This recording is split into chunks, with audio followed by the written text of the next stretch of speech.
Защо е важно да се храним балансирано, когато искаме да отслабнем. Като жени в перименопауза това е много, много важно. Аз се казвам Масия Райкова, фитнес ментор на жени в перименопауза след 35 годишна възраст и помагам на тези жени да намаляват теглото си, да поддържат форма през балансирано хранене, през редовно движение.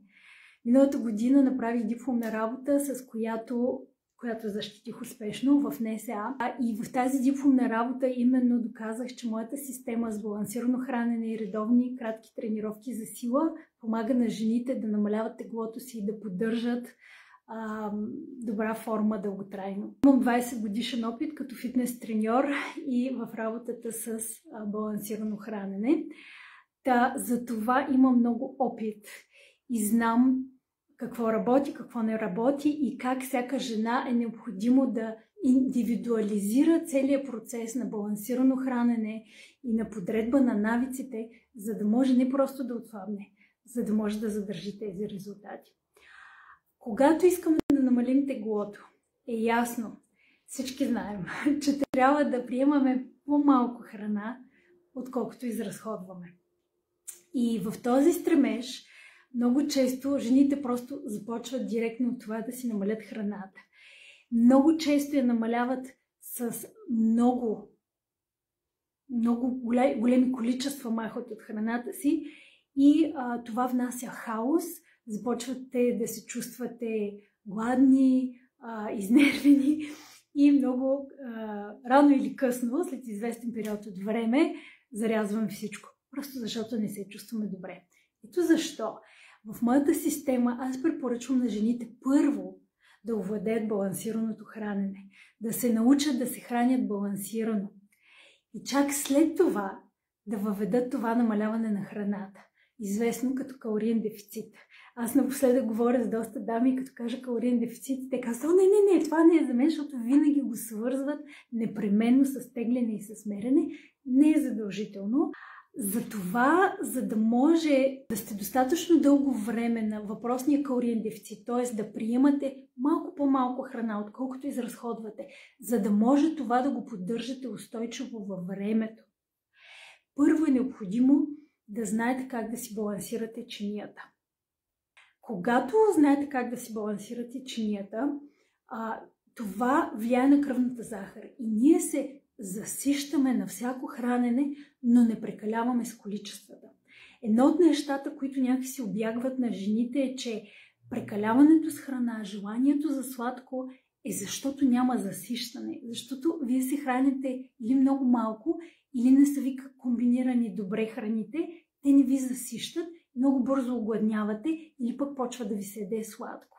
И по една или друга причина понякога успявате да се въздържите, но рано или късно, когато вие не сте захранили тялото, не сте му дали достатъчно хранителни вещества, може да е след обед, може да е вечер, може да е уикенда, започват прекаляванията. И ние си мислим, че то е просто една вечеря, или то е просто една бисквитка, или то е просто нещо малко. Но когато няма система в храненето и тези прекалявания с храната или с сладкото се случват периодично и не може да намалите теглото си, те имат значение. Само че няма как да ги уловите, когато нямате система. И затова в моята система винаги първото нещо е да науча жените да балансират храната си, за да могат да се чувстват сити и спокойни след всяко хранене. По този начин да не се нахвърлят на храната, да не прекаляват с храната. Балансираното хранене ни осигурява достатъчно хранителни вещества. Като жени в перименопауза е изключително важно да приемаме хранителни вещества, за да може да си държим хормоните в баланс, защото те така или иначе след 35 годишна възраст започват колебанията. Те не са много резки, обаче започват и ако ние не приемаме достатъчно хранителни вещества, за да поддържаме тези хормони, става много бързо самото раздвижване на хормоните, става много по-бързо. Освен това, когато много време сме прекарвали на диети, на лишения, на ограничения, в тялото започват да се изчерпват много витамини и минерали, които също имат отношение към хормоните, към това към хормоните, към това да се чувстваме добре, към това да сме здрави. И нали разбирате, че когато мислим само за това колко да ограничим храната и колко да махнем от храната, ние губим много важна част от хранителните елементи и за това страдаме. Когато ние страдаме, колко дълго може да го поддържате това хранене, в което страдате, в което сте гладни, в което сте уморени, в което сте изнервени. Затова, когато кажа балансирано хранене, си представете от всичко по малко в такива порции, които ви държат сити, доволни, спокойни, не прекалявате, не прияждате, не ви се яде сладко, но може да намалявате теглото си. Пак казвам, това е система и това сега ще ви обясня какво представлява балансираното хранене, но аз това го преподавам стъпка по стъпка. Така че балансираното хранене, казахме, за да може да имате нормален ритъм на огладняване и на засищане, да се чувствате сити, спокойни, да не прекалявате, да не прегладнявате, да не се нахвърляте на храната, да нямате силни желания за сладко. По отношение на желанията за сладко, какво исках да кажа? Много жени казват, ама аз мога да цял ден се въздържам, ама вечер се нахвърлям. Или пък, нали, като почне някой режим, някоя диета, сега, нали, първите там няколко дена, аз много съм горда със себе си, че се въздържах да нямам сладко. Значи, въздържанието е въпрос на воля. Колко дълго изкарвате на въздържание? Щом трябва да се въздържате, рано или късно пак ще почнете да ядете. Целта е да не ви се прияжда. Или да може да си го хапвате, обаче малко и за наслада. Пък това се случва, когато тялото е заситено, има достатъчно хранителни елементи, вие имате ритъм на хранене, защото това също е част от балансираното хранене. Не да ядете 1 или 2 пъти на ден, ами всеки си има различен ритъм. Аз помагам на жените всяка една да си намери своя ритъм. Дали ще е 3 пъти на ден, 4-5, няма значение. Работи и може да се намалява теглото, стига всяка една да си го изгради като система и да намери това, което работи за нейното тяло. Така че за това е много важно, преди да се почне да се работи за намаляване на теглото, да се намери балансираното хранене, което си има принципи. Сега ще ви ги кажа кои са те, но то трябва да се индивидуализира за всяка една жена, за да намери всяка жена какво работи за нея. Необходимо е да имаме балансирана чиния и заради това, че на тялото са му нужни протеини. Повечето жени не ядат достатъчно протеини и това се отразява по няколко начина върху тялото. Едното нещо е, че когато не ядем протеини, ние не се засищаме достатъчно, бързо огладняваме. А пък в балансираната чиния целта е да се нахраним така, че след примерно 3-4 часа да огладнеем, а не на 2 часа да сме гладни. Или пък да ни се яде нещо сладко след хранене. Затова е много важно да го има това съчетание на протеини, въглехидрати и мазнини, защото те освен, че ни дават всички хранителни вещества, тези протеини в комбинация с зеленчуците, с фибрите от зеленчуците и плодовете, ни помагат да стоим дълго време сити. Кои са елементите на балансираната чиния? В храната ни има 3 компонента. Това са въглехидрати, белтъчини или протеини и мазнини. Това са 3 компонента в нашето хранене. Макронутриенти се наричат. Минералите и витамините са микронутриенти. Балансирана чиния означава да имаме от 3 неща в чинията си. Това означава да не ядем примерно само яйца с хляб, ами да добавим и зеленчуци. Да не ядем само плодове, ами примерно да сложим някоя ядка, кисело мляко. Да не ядем само примерно много често, да кажем в стремежа си да отслабнем, ядем, да кажем, месо с салата, обаче сте гладни, след това сте много гладни, може би да добавите някакъв нещестен въглехидрат, като една филийка хляб или шепа картофи или ориз, нещо, някакъв нещестен въглехидрат и мазнини, като зехтин, маслини, които ще ни заситят. Това всъщност, тази комбинация на тези 3 неща помага едновременно да си дадем всички хранителни вещества и да останем сити и спокойни за дълго време. Когато говорим за намаляване на теглото, ние, ако просто се стараем да отслабнем на кантара, това и не следим това разпределение на протеини, въглехидрати и мазнини, много често пропускаме протеините, белтъчините. Тогава, когато отслабваме, ние започваме да губим и мускулите си. И това е проблем. Вече след 35 годишна възраст е проблем. Проблем е, защото след 35 годишна възраст, поред причини, за това ще ви говоря в някое друго видео, хората започват да губят мускулите си.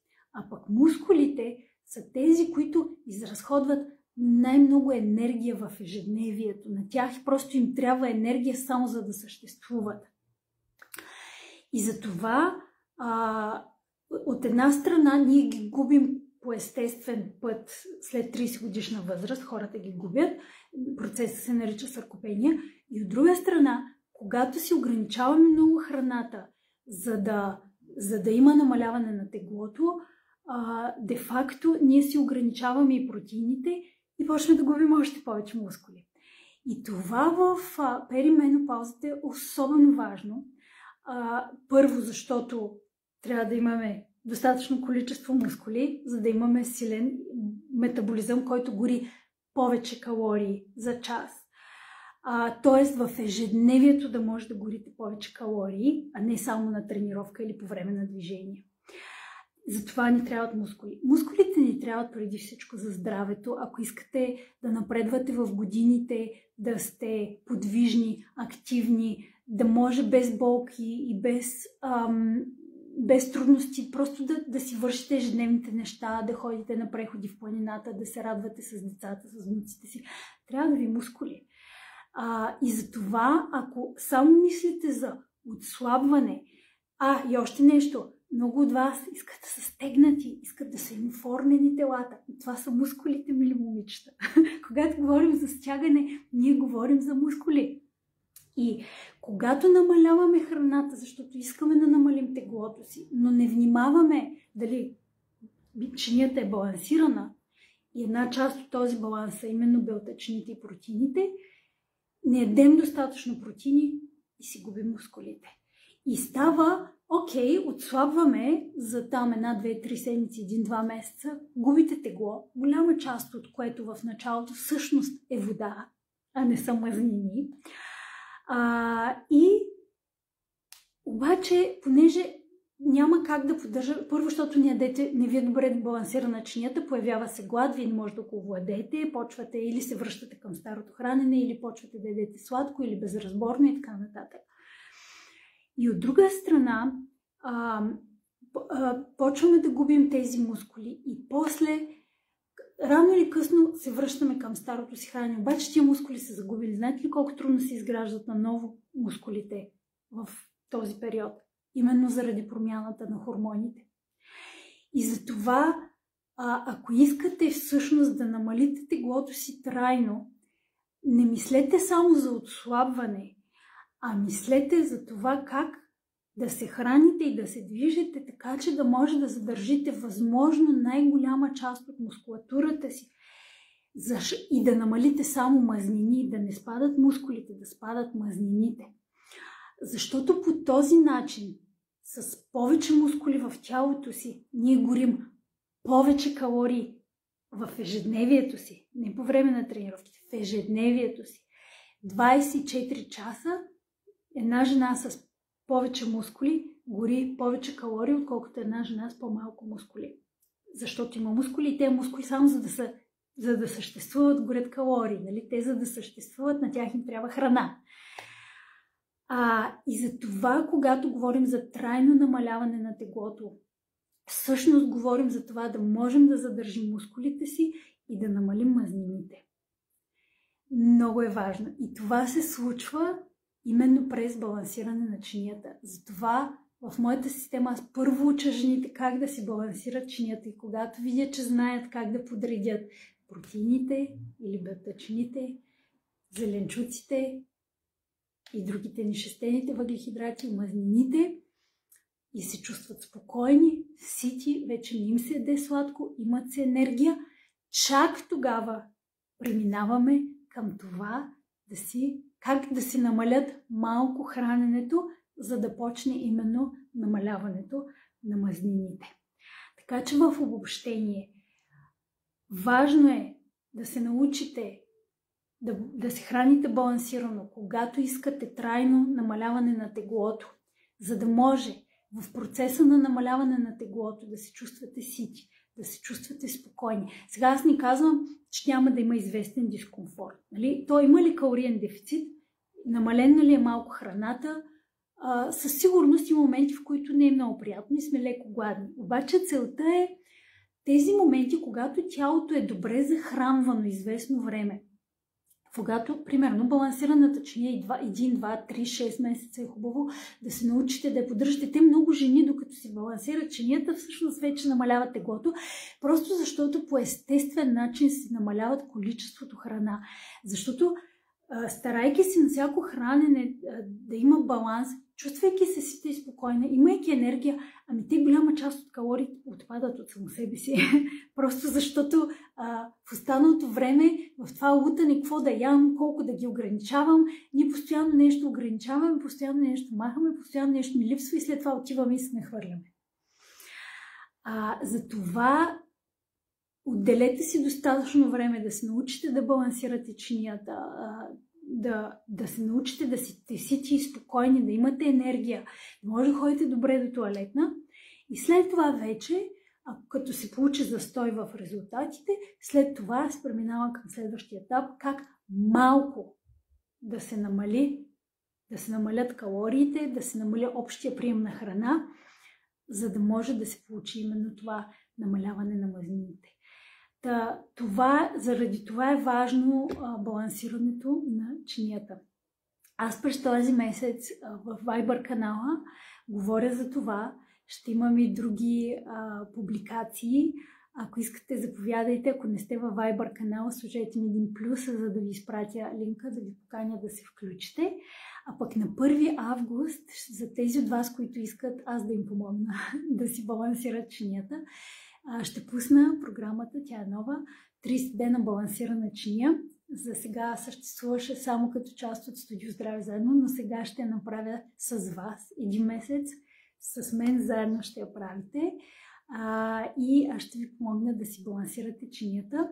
Съвсем скоро ще пусна записванията и да, ще се радвам да се включите, така че ако искате да ви запазя място, може да ми пишете лично съобщение, може да ми пишете на info@maimunkazdravzaedno.com. Хубаво е по принцип да ми кажете от какво имате нужда, какво ви е трудно, за да можем да обсъдим дали наистина това е подходяща програма за вас, защото понякога може да сте малко по-напреднали, да имате нужда от нещо друго или може да имате нужда от някаква по-различна стратегия. Така че аз не държа непременно всяка една от вас на всяка цена да се включи в програмата. Искам да се включат жените, които наистина имат нужда точно тази програма. Аз правя и други неща, мога да ви помогна и по друг начин, ако искате аз да ви помогна. Така че, ако имате коментари, въпроси, пишете ми. Ако искате да ви включа във Viber канала, напишете ми плюс, за да ви изпратя покана. Ако искате да ви пратя подробностите за 30 дена балансирана чиния от 1 август, пак ми пишете или на лично съобщение, или на info@maimunkazdravzaedno.com, за да мога да обсъдя с вас дали тази програма е подходяща за вас. Желая ви хубава вечер и до скоро!